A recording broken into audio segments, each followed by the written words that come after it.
A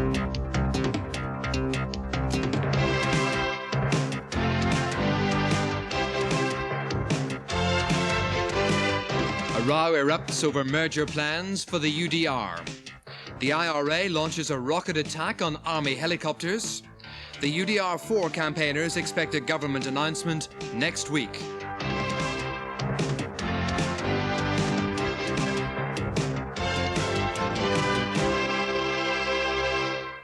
Good evening, and also tonight a new management group is to look after the development of Lough Erne, clamping down on the mistakes which turn motorways into death traps.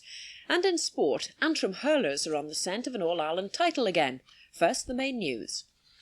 The Ministry of Defence refused to comment today on reports that the Ulster Defence Regiment and the Royal Irish Rangers may merge under a new restructuring of the army.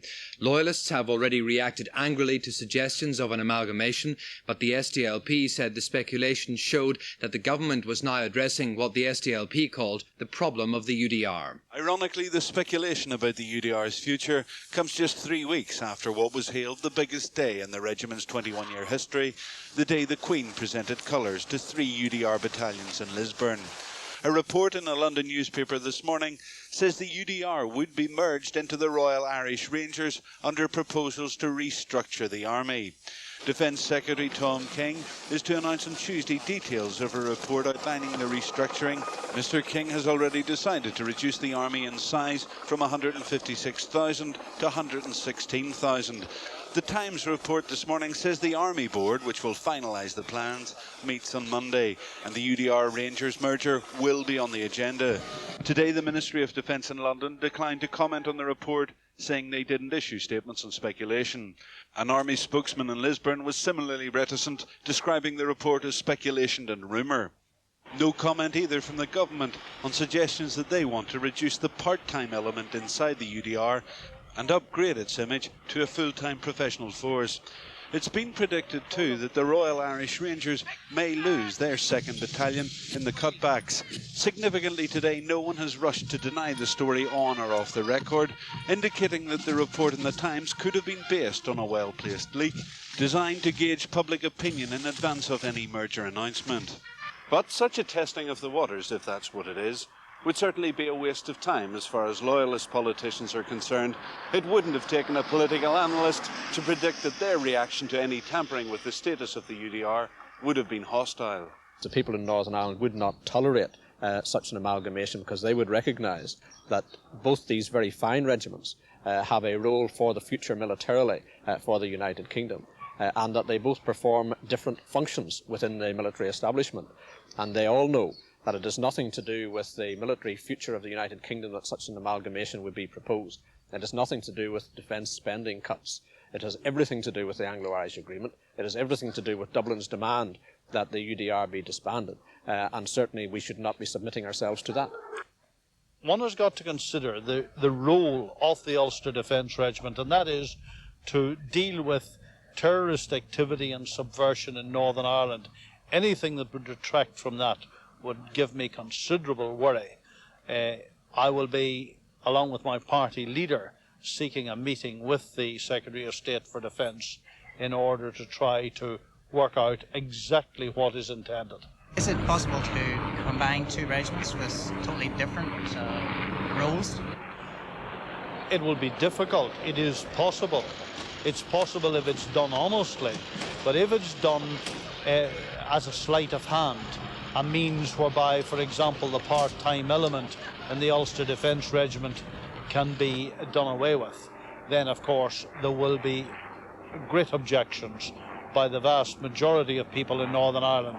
But worse than that, it will be used as an excuse by the IRA, who in a triumphalist way will increase their level of killing. SDLP Deputy Leader Seamus Mallon said he'd already heard suggestions about a merger. If there is substance to that speculation, it would show that at least someone in officialdom is recognising that there is a problem with the UDR here, and that problem sooner or later has got to be faced. And I would hope that if there is some thinking going on, that thinking would approach the problem in a very fundamental way, and not in a cosmetic way as sometimes has happened in the past. But if such a merger were to come about, how would you feel about that? Well, we'd wait and see the details. Very obviously there would be two implications. The first was that it would be a regiment of a normal regiment of the British Army, and as such would be carrying out duties elsewhere except in Northern Ireland, and secondly that there wouldn't be a part-time element within it. Army helicopters are thought to have been the intended targets for terrorists who mounted an attack in Fermanagh this afternoon. At least one explosion, believed to have been caused by a rocket, was heard outside the joint police and army base in Connolly around 2:20. 3 helicopters were in the area at the time. There are no reports of injuries, nor is there any indication that the aircraft were hit. The police are not commenting on the reports of a ground-to-air attack. The area around the base has been sealed off. An examination of the scene is in progress. The families of the so-called UDR4 say they've been told that within days the Secretary of State will make known his decision as to whether or not the case will go back to the Court of Appeal. They believe Mr Brooke will make an announcement next week before Parliament rises for the summer recess. The 4 UDR men were jailed in 1983 for the murder in Armagh of Adrian Carroll. In January, this dossier was presented to the Secretary of State. In it, campaigners for the release of the UDR4 explain why they believe the convictions 8 years ago were unsafe. Today, families of the 4 men and leading members of the campaign to free them were at Stormont Castle to press for a decision on the case. We met the Secretary of State's personal assistant. We were told, and I quote, that a decision is relatively imminent. The campaigners are asking Mr Brooke to refer the case back to the Court of Appeal. Peter Robinson believes that's the only option he's got, given the weight of the evidence presented to him in the dossier. The Secretary of State does not have to decide whether these men are innocent or guilty.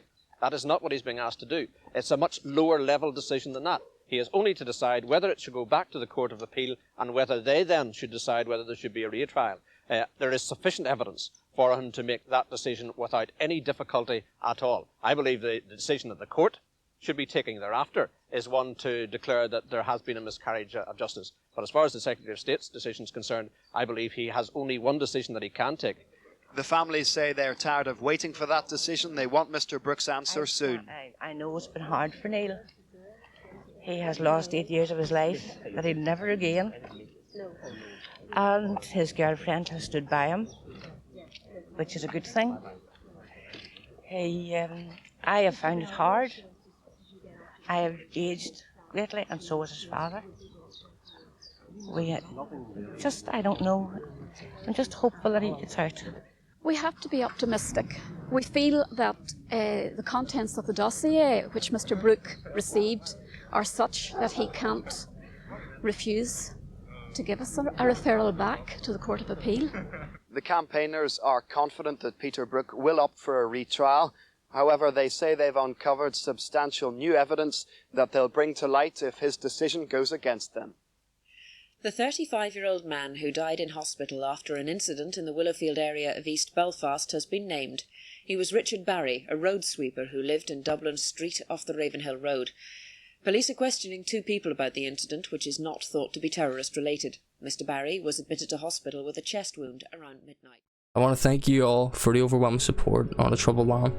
Please do like and subscribe, as it helps us to grow the channels and spread awareness on this terrible conflict. If you haven't already, make sure to check out our second channel, which deviates from mainstream documentaries and delves deeper into personal stories that have arisen from the conflict. Many thanks to all our Patreon members. If you haven't already, please do join for free. The link's in the description.